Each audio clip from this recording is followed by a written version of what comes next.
হয়, এই মুহূৰ্তত উপস্থিত আছোঁ মই দগাঁৱৰ চামদৰাত আৰু ইয়াত দেখা গৈছে চামদৰাত যি আফাজ উদ্দিন ছোৱালী উচ্চ মাধ্যমিক বিদ্যালয় যিখন আছে সেই বিদ্যালয়ৰ চৌহদত আচলতে পানী দেখা গৈছে সম্পূৰ্ণ বছৰটোতে এই বিদ্যালয়ত পানী থাকে আৰু যেহেতু বিশেষ অসুবিধা ভোগ কৰিব লগা হয় ছাত্ৰ ছাত্ৰীসকলে আৰু এই যিটো বাৰিষা বৰ্তমান চলিছে এই বাৰিষাত আচলতে দেখা গৈছে স্কুল ঘৰৰ ভিতৰতো বিদ্যালয়ৰ শ্ৰেণীকোঠাৰ ভিতৰতো আচলতে পানী সোমাইছে। মোৰ সহযোগী আপোনালোকক এই সামগ্ৰিক পৰিৱেশ দেখাবলৈ মই অনুৰোধ কৰিম। এইখন যিখন বিদ্যালয়ৰ শ্ৰেণীকোঠা আছে এই শ্ৰেণীকোঠাত দেখা গৈছে শ্ৰেণীকোঠাৰ ভিতৰতো এনেদৰে পানী সোমাইছে। এইদৰে পানী সোমোৱা দেখা গৈছে বিদ্যালয়ৰ শ্ৰেণী কোঠাৰ ভিতৰত পানী আৰু বিদ্যালয়ৰ যি চৌহদত প্ৰায় 1 কাঠুৰ ওপৰত পানী ইয়াত হৈছে আৰু দেখা গৈছে বিশেষ অসুবিধা ভোগ কৰিব লগা হয়। বিদ্যালয়ৰ যি ছাত্ৰ ছাত্ৰী আছে সেই ছাত্ৰ ছাত্ৰীসকলে বিশেষ অসুবিধা ভোগ কৰিব লগাত পৰে, কাৰণ ইয়াত দেখা গৈছে বিশেষ বছৰৰ প্ৰায়ভাগ সময়তে ইয়াত পানী থাকে। মোৰ লগত ইয়াৰ এজন স্থানীয় লোক আছে, তেখেতৰ পৰা জানিব চেষ্টা কৰিম। হয়, কি ক'ব? যিহেতু দেখা গৈছে এই বিদ্যালয়ৰ চৌহদত 1 কাঠু পানী আৰু বিদ্যালয়ৰ কেইবাটাও শ্ৰেণীকোঠাত ভিতৰত পানী সোমাইছে, কি ক'ব? এইটো কম মানে কি জানে, এই কালভাৰটো বন্ধ কৰাৰ পিছতেই এই হাবুডুবু হৈ গ'ল। নহ'লে এই 2 বছৰ আগত কালভাৰ বন্ধ কৰাৰ আগতে পানী নাছিলে। এতিয়া আমাৰ এই কালভাৰটো মুকলি কৰি দিয়ক, আমাৰ স্কুলত বিদ্যালয়ত মাটিও পেলাব নালাগে, একো নালাগে, পানী নাথাকেই। দেখা গৈছে বছৰ বেছিভাগ সময় এই বিদ্যালয়ৰ চৌহদত পানী থাকে বেছি চৌহদত। আজি 3 বছৰমান হৈ গ'ল বিদ্যালয়টো চৌহদত পানী থাকে। স্কুলৰ ল'ৰা ছোৱালী ছাত্ৰ ছাত্ৰীসকল কেনেকৈ বিদ্যালয়ত আহে? এই এনেকৈ মানে চেণ্ডেল হাতত লৈ পেলাই পিছত বহুত কষ্ট, আকৌ চেণ্ডেল হাতত লৈ পেলাই উলিয়াই আহে ৰাস্তালৈ। বহুত কষ্ট কৰিব লগা হয়। দেখা গৈছে ইয়াত যিটো মাটি দিয়া আছে, যিটো পথ এটা বনোৱা হৈছে সেই পথটো খুব পিছল হৈ দেখা গৈছে। পথটো খুব পিছল, এইটো মানে মাটি চাটি নাই, পিছল মাটিৰে বনোৱা হৈছে। পিছল কি ক'ব এই সম্পৰ্কে? চৰকাৰক কি আহ্বান জনাব? এই চৰকাৰক এইটো আমাৰ সেই কালভাৰটো মুকলি কৰি দিব আহ্বান জনাইছোঁ আৰু আমাৰ ইয়াত মাটি বঢ়াই দিয়ক। ধন্যবাদ আপোনাক। আৰু এজন আছে, তেখেতৰ পৰা জানিব চেষ্টা কৰিম। হয়, কি ক'ব? দেখা গৈছে এই বিদ্যালয়ৰ চৌহদে বছৰৰ বেছিভাগ সময় পানী থাকে, কি ক'ব?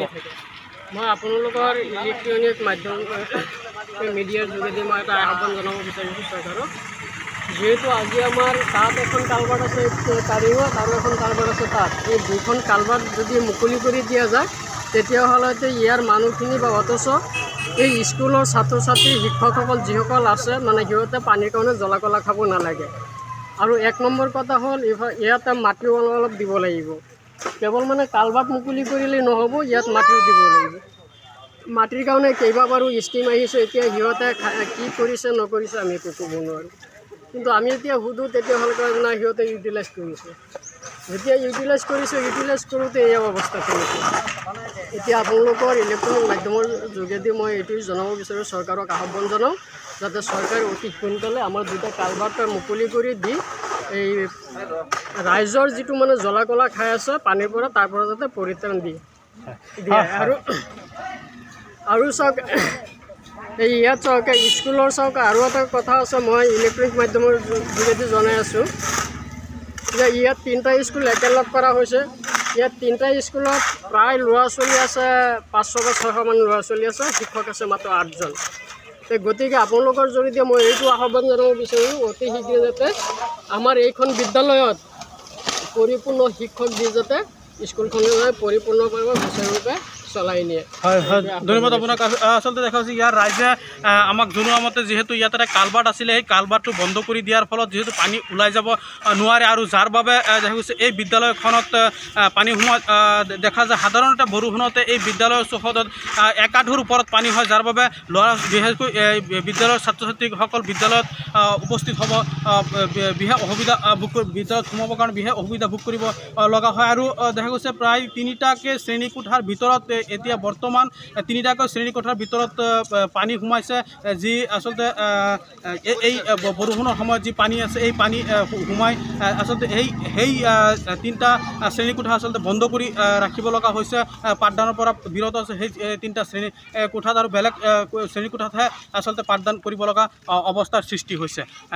এই ক্ষেত্ৰত ইয়াৰ স্থানীয় ৰাইজে চৰকাৰক আহ্বান জনাইছে যাতে ইয়াৰ এটা বিহিত ব্যৱস্থা গ্ৰহণ কৰে। জুৰিয়াৰ পৰা ৰাবুল হুছেইন, ND24।